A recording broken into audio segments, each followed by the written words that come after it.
Hi Cancer! This is Jav. Welcome po sa ating channel. By the way, Cancer, this is your Timeless Gabay Tarot Reading. Gamitin ang reading na ito bilang gabay lamang. Tandaan, Cancer, ito po ay general reading.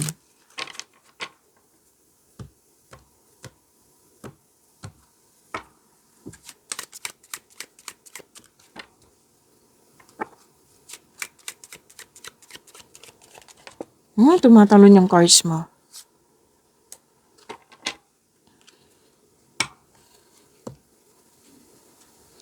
Cancer, maaaring naka-receive ka ng regalo or tulong ngayon or pwedeng ikaw din yung nagbigay po.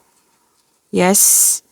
At sabi din dito na pwedeng donation, contribution, rewards. Basta po, this is an act of giving and receiving.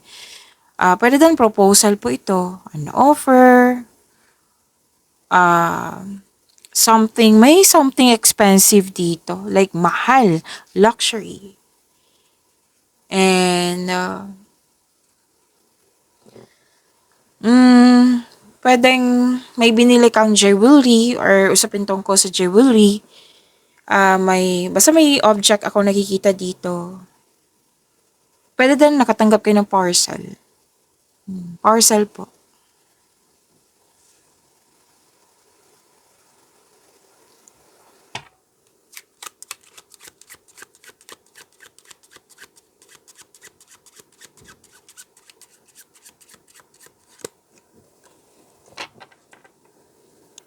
Okay. May concern ka dito sa unhealthy connection sa isang tao. May fear ako nakikita dito. Or di kaya itong fear na ito nagbibigay na to ng stress or anxiety sa iyo. Pwede din na hindi maganda yung pakiramdam mo, so kailangan ng pahinga or seek professional help. Or yan nga, pahinga kasi nakikita ko dito kasi nakikita ko dito na nakakapagod kasi yung fear eh. Fear ang nakikita ko dito. And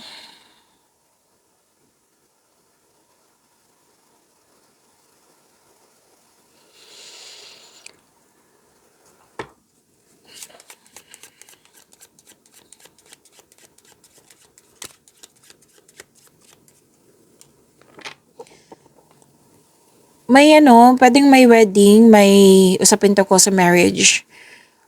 Pwedeng marriage contract din. And may promises, commitment, agreement, or deal ito. At may nakita rin akong bonding. At meron din ako nakikita dito naging independent na, ang ending naging dependent na. At may pagkakaisa. May promises ako nakikita dito. Bonding or agreement po. Partnership, pwede din business partnership to or pwede din sa romance to. Na bagong pasok sa relasyon, pwede. This is also fertility. Kung gusto nyo, then go ahead. Kung pwede sa'yo, kung okay sa'yo.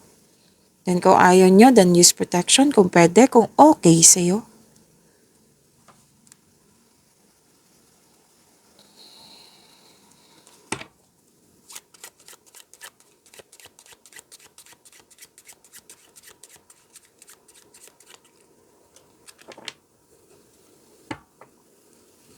Wow, nakaka-receive ka ng money. Pwedeng mana ito or pension or retirement or masaganang ani ng buhay. May nanalo, may nakita kong nanalo dito. May luck, L-U-C-K, abundance, wow. May increase, pwedeng sa sweldo ba to, allowance or sales, kung ano man tong increase ni ito. At wealth. Yes, this is wealth. May magandang kapalaran. Success and prosperity is within your reach. Very confident ka at nagbigay ka ng halaga sa iyong sarili. This is successful ha. So, may money, wealth, financial matters. May usapin din tungkol sa nakaraan.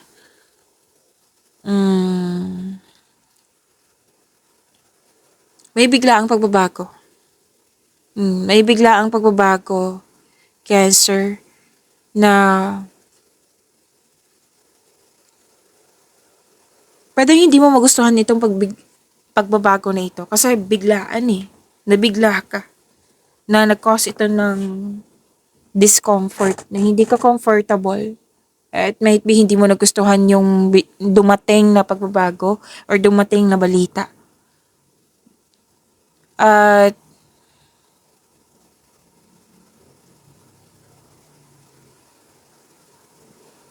so expect and expected. Something is in need of your attention. Kailangan kasi nito ng attention, bigyan ng attention yung dumating sa'yo na hindi mo agad na tinanggap or naging uncomfortable ka. So, sabi ng card dito na wag mong, kumbaga, wag mong iwasan, wag mong i-ignore, ano pa. Basta bigyan ng attention, sabi ng card. And, nang dahil sa nabigla ka, sinabi kasi dito, nang dahil sa nabigla ka, pwedeng gagawa ka kaagad ng response, action. Ang sabi kasi ng card dito na wag mong, kung nabigla ka, wag kang mag-response agad. Like, pag-isipan mo na mabuti. Okay? Stop and rethink. Kung gagawin ko tong si action 1, ano yung consequences niya? Kung gagawin ko to si action 2, ano yung consequence niya? Basta balanse, pag-isipan ng mabuti. Kasi kung magpapabaya po daw kayo, may pagsisisi. Pero din na-disappoint ka kasi may damage. May damage ako nakita dito or basta hindi mo siya nagustuhan. Pwedeng nagalit ka. Pwedeng na-provoke ka rin. Like, kasi nasaktan ka, nagalit ka at nagkaroon kayo ng argument. So, sinabi ng card dito na hanggat maaga, kung pwede, na umiwas na lang or put limitation kung hindi man kailangan umiwas. Oo, na wag masyadong magpa-apekto.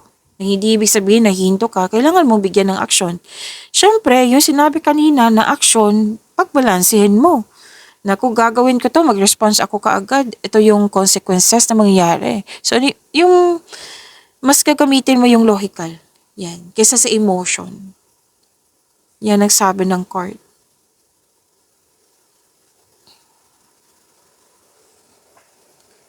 At sabi din dito na magkakaroon ng reunion, meeting. Pwedeng meeting din to ha kasi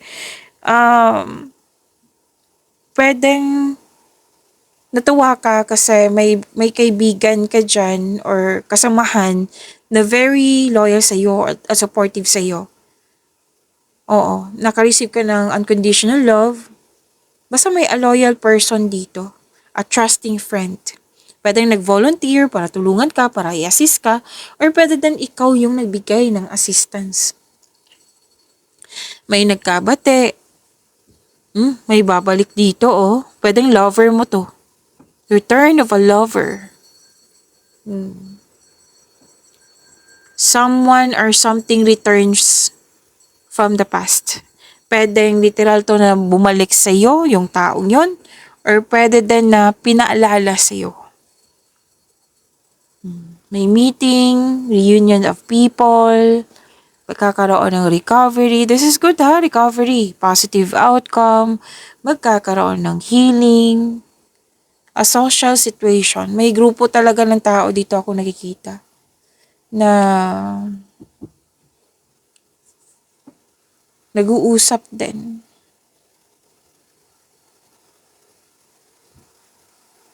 At sabi din dito na, wow, may kontrata kung nakikita dito. Or pwede din pagkakasundo. Kung walang kontrata, pagkakasundo sa isang tao. May sagot na sa inyong mga katanungan. Pwede naka-receive ka ng news, call, message, may approval, may nag-apply. Oh. So may ano dito ha, may na-approve dito. Oh, like for example, nag-loan application ka, nag-job application ka, ano pa yung basta ibang application to, kahit ano man tong application na to. Pero then visa application. Yes, pwedeng visa application. Na sinabi dito magkakaroon siya ng approval. So sa mga nag-alala dito, may approval akong nakikita dito. Sagot. Hinihintay niyo yung sagot. Darating na po ito. So, a new opportunity or challenge na haharapin mo. May document din ako nakikita dito aside sa kontrata. Okay?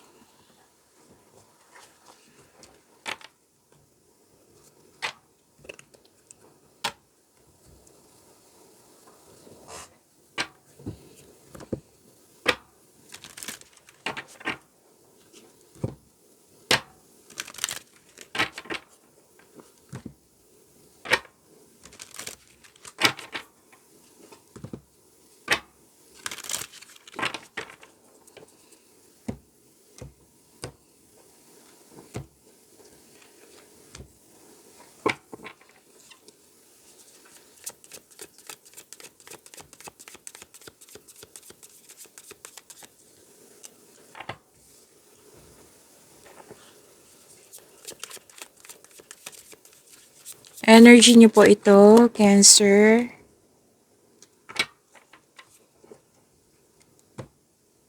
Cancer, maraming salamat po sa mga hindi nag-skip ng ads. Subscribe na po kayo sa ating channel at click bell notification para updated po kayo sa bagong video natin. Para sa mga gusto magpa-reading po, comment po kayo ng personal reading and check my reply sa comment section.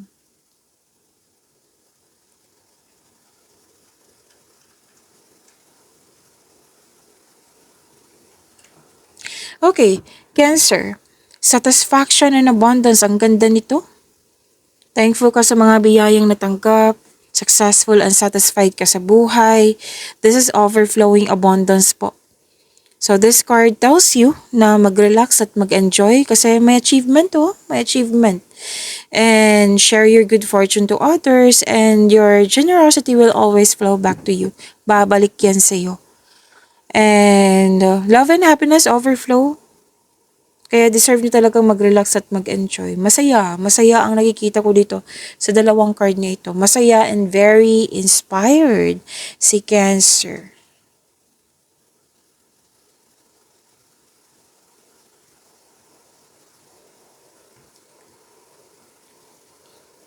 May natapos ka oh. Yung achievement na sinasabi kanina. Na sobrang satisfied ka. Sobrang satisfied sa completion po. Excuse me. And ipagpatuloy niyo po makinig sa inyong intuition. At i-honor mo yung mga ideas kasi magbibigay talaga to sa inyong kanang kaunlaran. Lalo na kung sa career and money to. Magbibigay to na increased prosperity sa iyo and abundance. Sobrang saya mo dito. Oh. Your health is improving also. And you're welcoming overall feelings of happiness and joy.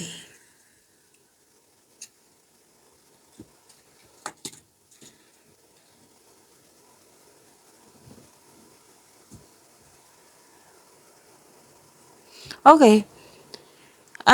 Cancer, sabi dito may bagong relasyon, nagkasundo, deal,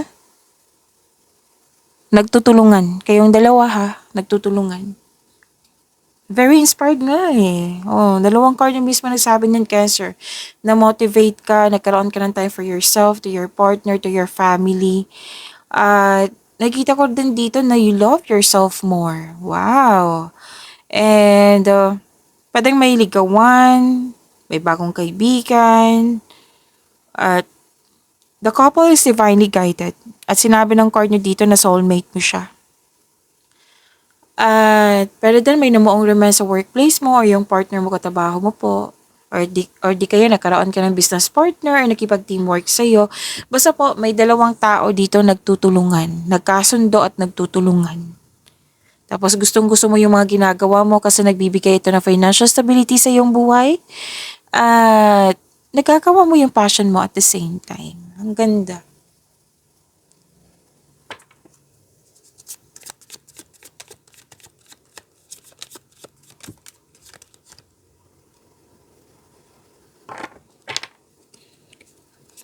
Cancer, ang ganda ng cards mo. Ganda, ang ganda po. Ayusin ko lang camera. Yan.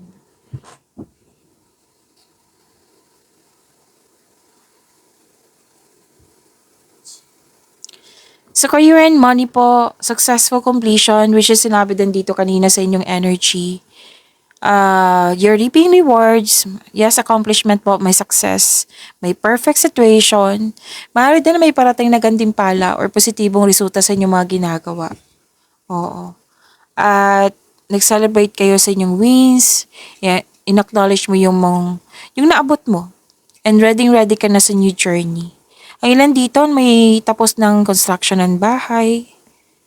Yan.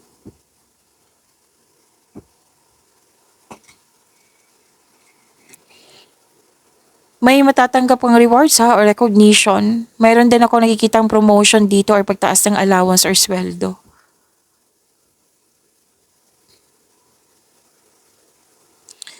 Okay, may positive review. Makakatanggap ka ng positive review. May mag-graduate ba ngayon? Kasi may graduation na sinasabi dito. Pwede na nakasama sa listahan tapos nag-decide kayong like nag-uusap kayo na i-celebrate natin to. Yan.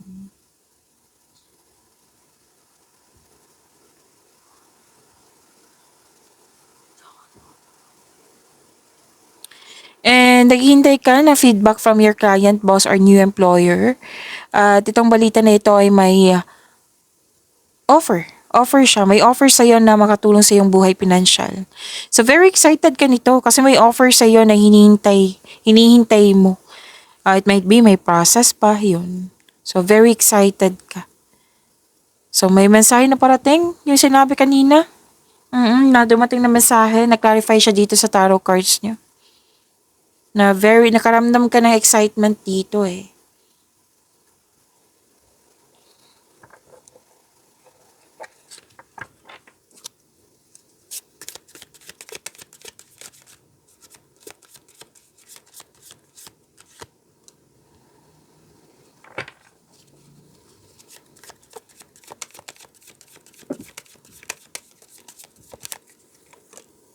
Okay.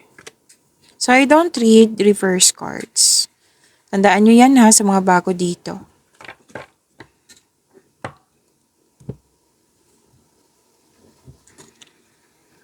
Cancer, wag niyong kalimutan. Wag niyong kalimutan na mag-subscribe sa channel natin at i-click yung bell notification para updated po kayo sa reading natin.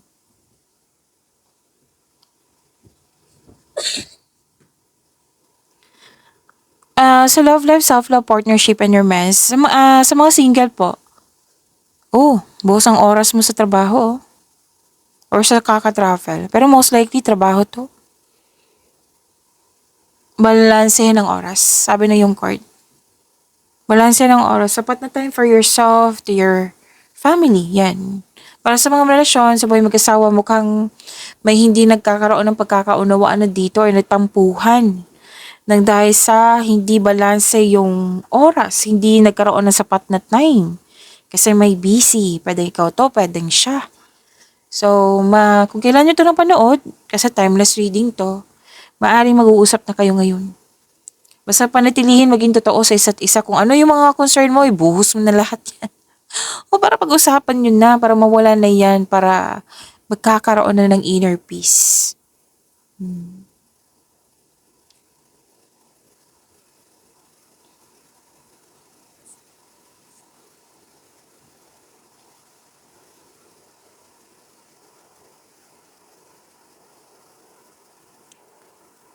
Okay, sabi po dito na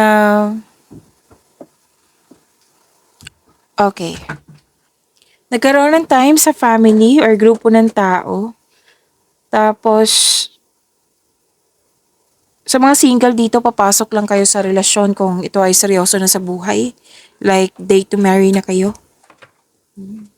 Tapos, ipakilala mo ang partner mo, yung person mo sa grupo ng tao. Nagkaroon ng pahinga. Kasi nagkaroon ng stress, pagod ba? Anxiety. So, nagpasya ka dito na magpahinga. Pwedeng space. Kasi space ha, is a sign of respect sa inyong sarili, sa kapwa mo. Para sa pagbalik mo, may energy ka na. May sagot ka na sa inyong mga katanungan, solusyon sa inyong problema. Yan. So, tama to na mag-rest muna. Pag-imanin niyo po yung blessings sa manigay sa inyo. Cancer, see you tomorrow. Maraming salamat.